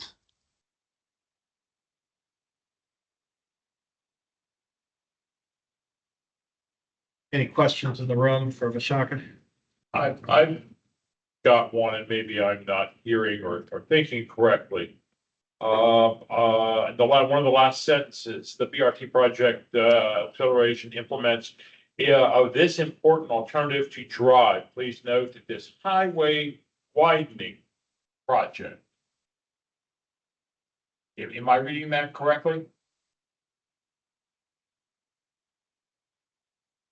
Yes, this. I'm sorry, I don't mean to interrupt, but everything that we've been hearing from Hillsborough north to Bears said that any type of implementation of another lane going in there, there's not going to be any more highway widening. Am I not hearing that correct, or am I not reading this correctly? Let me read it. I think that might help also. So the bullet point says I-275 from north of Hillsborough Avenue to south of Bears. And so this is reaction to what's in the CIS cost feasible plan. And the comment is, this is a major north-south corridor that serves as a critical evaluation route for populations Evacuation, right? within and south of Hillsborough County, as well as access to job centers for workers across the Tampa Bay region, but which is also impacted by traffic congestion from single occupancy vehicles and freight providers. To advance our shared goal of multimodal transportation, TPO staff requests that District 7, the Hillsborough TPO, and our mutual partners once again study the feasibility for fixed guideway transit operating within this corridor. As recently as 2021, 2 of the 3 TMA MPOs had expressed support for regional rapid transit operating within the I-275 corridor, and this project presents a valuable opportunity to revisit that concept. A second transit project is currently advancing, which will require coordination between PARC and the district. TPO staff will be recommending that the Florida Avenue Tampa Street Bus Rapid Transit Project be included in the Access 2050 LRTP. As I-275 primarily provides connectivity for longer distance commuters and the arterials serve more localized trips, there is an obvious synergy and complementary function between these corridors. We request that the district consider providing resources for HARC to develop its BRT project and accelerate implementation of this important alternative to driving. Please note that this highway widening project is currently included in the 2045 long-range transportation plan and is a priority project number 93 on the current TIP fiscal year 25 to 29, but is not currently funded for design and construction. Ms. Sarah, thank you very much for reading that off, but is this to say that if we don't widen, we won't get the BRT? The purpose of the letter, this cost feasible plan has been produced and shared by FDOT. The purpose of this letter is to provide comments to FDOT for future consideration when they update the SIS cost feasible plan next. So this is our way of conveying to them our comments for them to consider when they update the plan. Thank you, Ms. Sarah. Thank you, Mr. Chairman. Sure, but, okay, so I'm still confused and I apologize. I guess I should have studied this more carefully before the meeting and I didn't. So if I'm understanding correctly, and please tell me if I'm not, if I'm understanding correctly, we are now recommending in this letter that we put BRT back on the interstate again. That particular segment of I-275 now be used for BRT. And somehow that gets tied to the BRT on Florida Avenue on the surface street. So what are we saying? If we do BRT on the interstate, you're going to help us do BRT on Florida Avenue and Fowler? The letter is saying a couple different things about transit. One is it's asking that District 7, the TPO partners, once again, study the feasibility of fixed route guideway operating within the corridor itself. And then a second transit project, which is the one on Florida and Tampa, which is included in our 2050 LRTP at this time, the draft that you saw earlier. And so it's asking that the district provide resources to HART to develop that BRT project on Florida and Tampa to accelerate implementing it as an alternative to driving. And you're referring to the I-275 corridor as a fixed guideway. Yes. That doesn't mean a bus. That doesn't mean a rolling stock. It means light rail. Could be a bus rapid transit or it could be a light rail. The fixed guideway is neutral on the mode, but what it's saying is a kind of transit that is not a bus that would operate like on the local streets. It has more of its own lane. It's a dedicated lane. Dedicated of some kind. And that's what fixed guideway could be, that kind of bus rapid transit, or it could be some kind of light rail alternative. Yeah, well, for me, that whole concept is a poison pill. I won't support this letter with that provision in there, but yeah, that's me. Questions, comments in the room? If I may, Mr. Chair. Yes, sir. Again, getting back to my question, if all these lanes that are now projected from Hillsborough to Bears get built, and then if we wanted dedicated right of way for a bus or rail, BTR or rail, we would then have to again widen. This letter isn't saying that. It's saying to look at how it might be feasible to do fixed guideway within I-275. And then it's also asking for support for the bus rapid transit on Florida and Tampa that are outside of they're in the corridor, but not the exact roadway. Thank you, Mr. Chair. Any other questions or comments in the room? Dr. Davis? Yeah, you're talking about doing BRT on I-275? It is asking District 7 and the TPO and our partners to study the feasibility And that was of the Six Trail Highway, which Wesley is, Chapel down to St. Pete. that's the one that we're referring So to. some of it used the shoulder, some of it was within the, but there was no Yeah. widening, if I remember correctly, to do Yeah. that. There was no additional widening to what was already planned. It would be to revisit that. I see that Dr. Wong is online and Johnny has his hand raised. Johnny? Thank you, Sarah. Thank you, CAC. I apologize for not being there in person this evening, but to answer a couple of questions regarding the staff comments on the 275 widening project from Hillsborough to Bears, our intention for providing those comments is this. So we understand that some communities in Hillsborough felt very strongly that that project should not move forward. And so we're looking at it this way.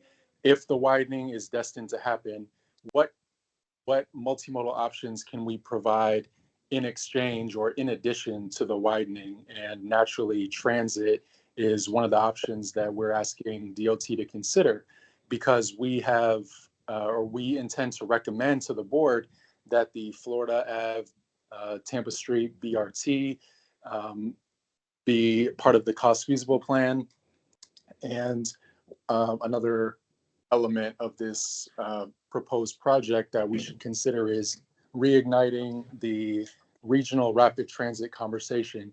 Now, that plan was mode agnostic. It did evaluate rail, BRT, and some others. My recollection is that the preferred alternative due to cost efficiencies was BRT, but we're not telling DOT that that is the only option that should be reconsidered.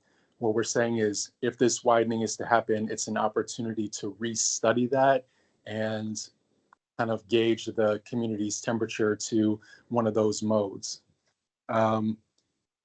Speaking to the comment made by Mr. Citro and Dr. Davison, with the widening, 15 feet of right-of-way on the inner shoulder would be preserved. And so no additional right-of-way would need to be provided to accommodate a bus on the inner shoulder. That's already part of the design. And so evaluating whether a bus could operate on the I-275 corridor wouldn't expand the project. The footprint would remain the same. Mr. Citro? Mr. Wong, thank you very much for chiming in on that. And with as limited space on the inside, both north and southbound lanes, how many stops supposedly are we looking at for this either rail or BTR, rapid bus, sorry? You know, I'm not really certain of the details of that study anymore. We do have a copy of it on the drive that we could take a look at and provide you with an answer to that question. However, the stops that were proposed in the RRT study from, I think it was 2017, 2016, 17, our board did not approve that. And so regardless of however many stops were proposed in that study, our board said that they would like, you know, their vote signals to me that they would like us to reevaluate. And, you know, the number of stops in the location, I think should be fair game to re-explore. One last question, Mr. Wong. How wide are those inside that area? How wide are they? Yeah, the inner shoulder that's going to be preserved is 15 feet wide. That'd be little space to put bus and or rail and a station. But thank you very much, Mr. Wong. Hope that helps. Yeah, I just wanted to reiterate, would it be possible for FDOT to supply us the lane miles or just the linear mile of the 20-year cost feasible plan? That used to be part of the long range transportation plan. They incorporated the mileage of every single project, and all of a sudden it just disappeared. Can I, is it just for this project, or do you want for all the projects in the Safe Cost Feasible Plan? All the projects. It used to be included in the long range transportation plan. The mileage of every project was included. And it's important to know exactly what the total amount of lane miles being added, whether it's transit or roadway. Sure, I can request that and I'll provide that information to Sarah. Thank you. You're welcome. Any other questions or comments in the room? Christina Costa? Yep. Thank you. Shaka, I'm gonna ask you to scroll up to where there's I think you said West Shore, or rather downtown to West Shore. And Dr. Wong, relative to BRT, do you know if the study scope would include transportation-oriented development?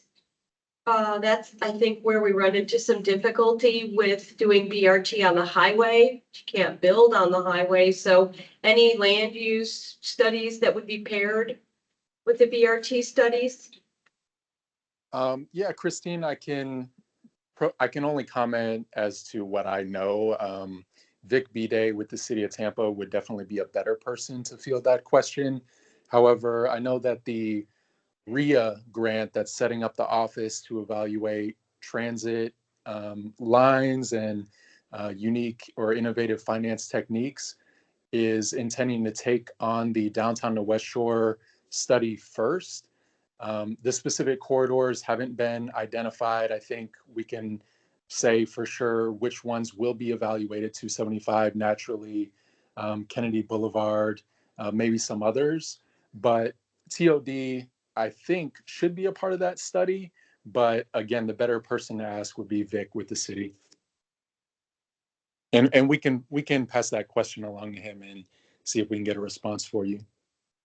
Okay, thank you. Any other questions in the room? Any questions online? Anyone online, if you could raise your hand? Hey, this is Dustin. I'm not able. Can you guys hear me? Yes, we can hear you.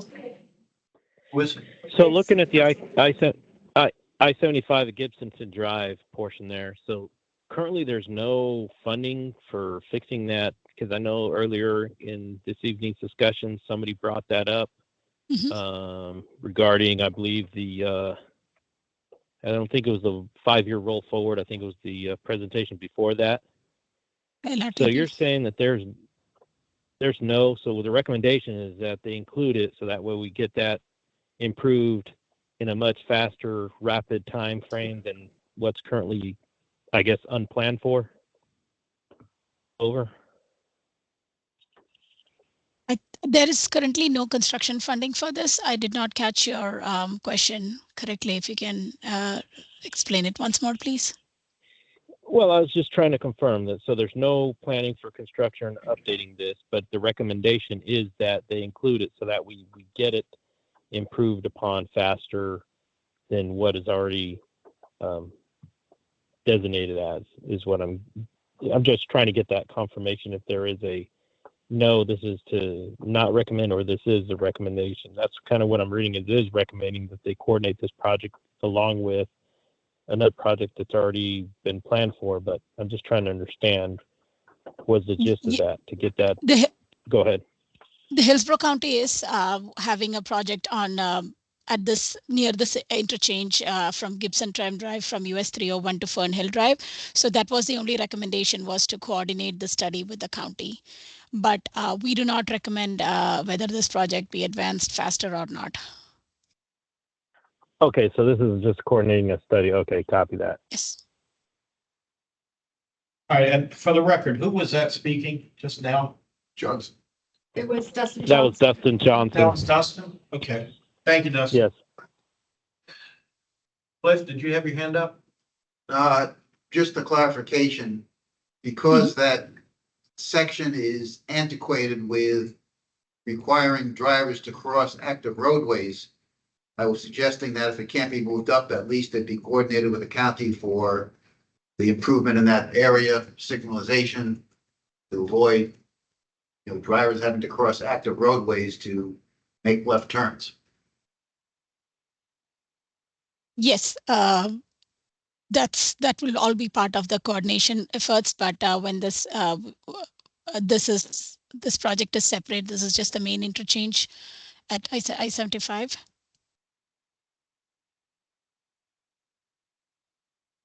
All right. Anything else in the room?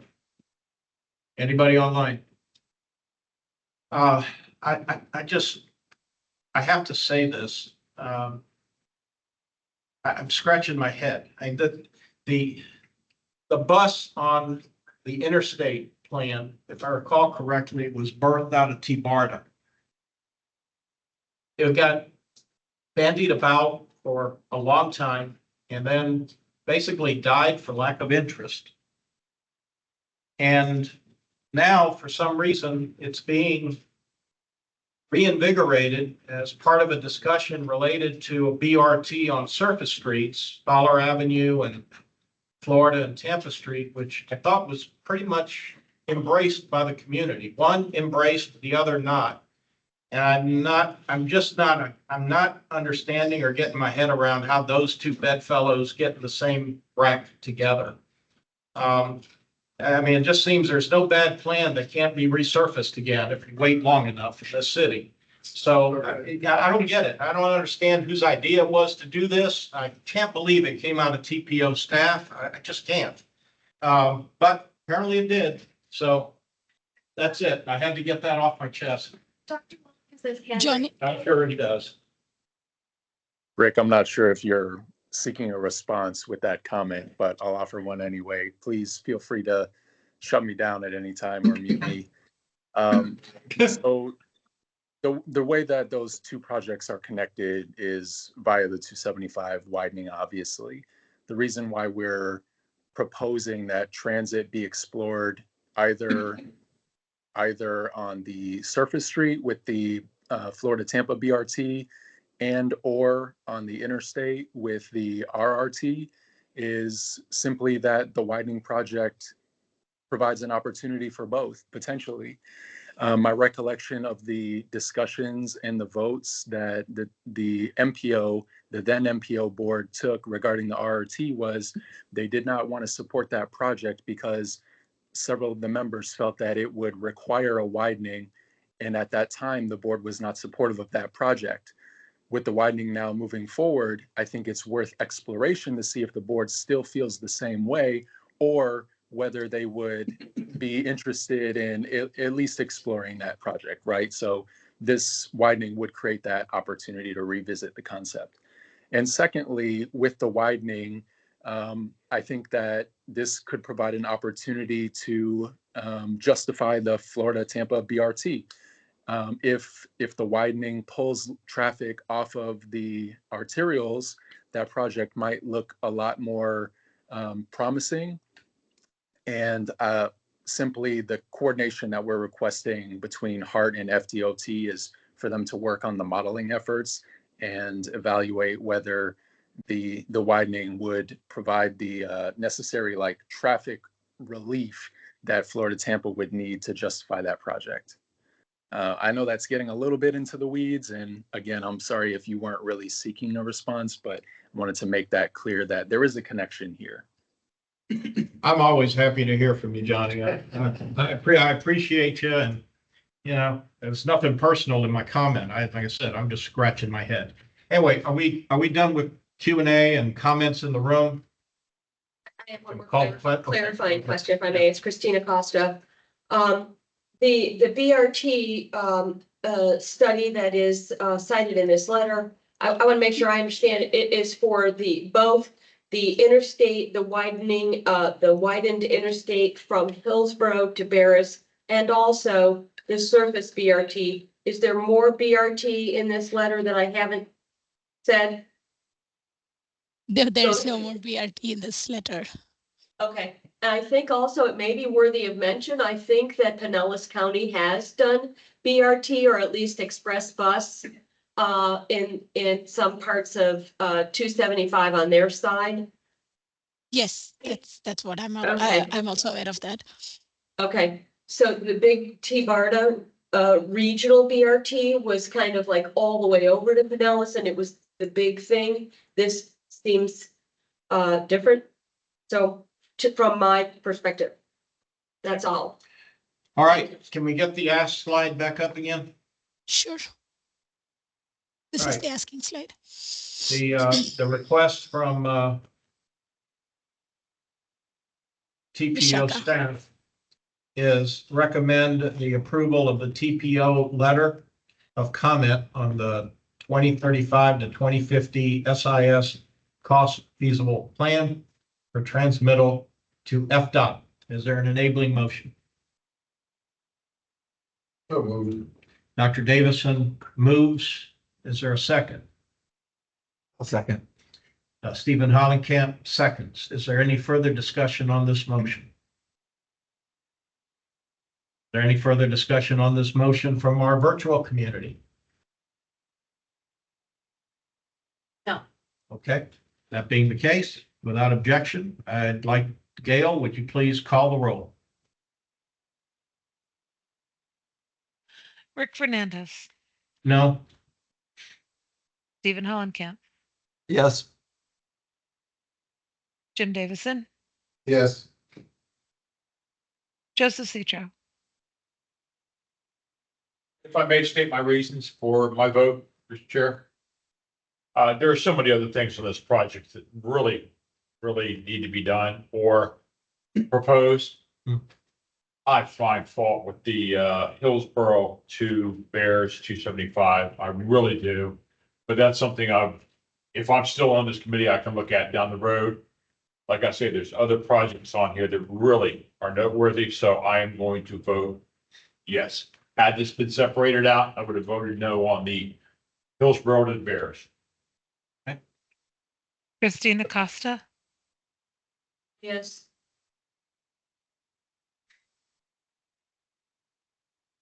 Evia Adams, Yes. Clifford Reese. Yes, Clifford, is it Reese or Rice? Reese, yeah. Thank you. Thank you. The motion passes 6-1. Okay. That finishes up our action items, I believe, yes? Thank you. And we handled everything else ahead of time. Yes, Christine? I had put something in the chat before I came out of the garage. So I have a future topics request. Well, you had a question too about. I did, you almost forgot me. About voting, yeah. But my future topic request is an update from FDOT on the West Shore interchange. Oh, they're gone. West Shore interchange, but specifically the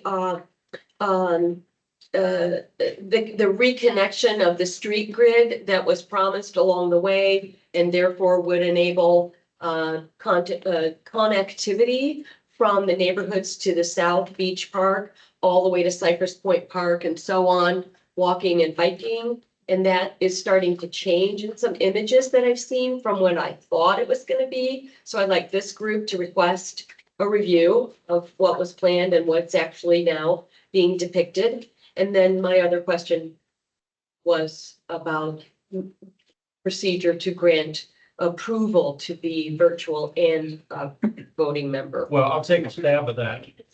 Okay, well, then have at it. Sure. So if you are not able to attend in person and you want to attend virtually and vote, it is by an extraordinary circumstance. The way to do that is to let me know or one of our TPO staff members know that you have an extraordinary circumstance. We prefer not to have medical information, but if you could tell us due to a medical need or something that allows us to understand that it is extraordinary, for example, a severe illness or something that might prevent you from attending in person. Any kind of situation like that, if you give us enough information that we get the understanding of what it might be, that would allow us to determine if it considers to be extraordinary. And then we would let you know that you've been granted that, and then I would let the chair know when the meeting, like I did last month, that we had someone who was granted that. Like I said, we don't need your personal details, but we do need enough in advance to be able to make the determination. I think we've had less than a handful of times when someone was granted that privilege. And my recollection is, at least during the 2 years that I've been chair, it's always been because of some medical concern. So whatever it may be, again, it's none of our business why, but that was the underlying reason. Did that answer your question? Okay. Do we have any other member interest? Anything else to be said for the good of the order? Nope. I'll entertain a motion to adjourn.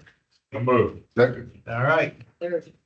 By acclamation, all in favor? Aye. All right, go home. You might not have seen it in the chat, but Johnny did want to offer a special thank you to all of you who braved the elements to attend in person and not to see the quorums. We'll be sure to share that with the board members and we recognize your effort with the report. And I echo his thoughts. Thank you, and I hope everyone gets home safely. Thank you. Rain is over. Is it? Maybe stuff with your dirty carpets tomorrow. Oh, yeah, I got them there.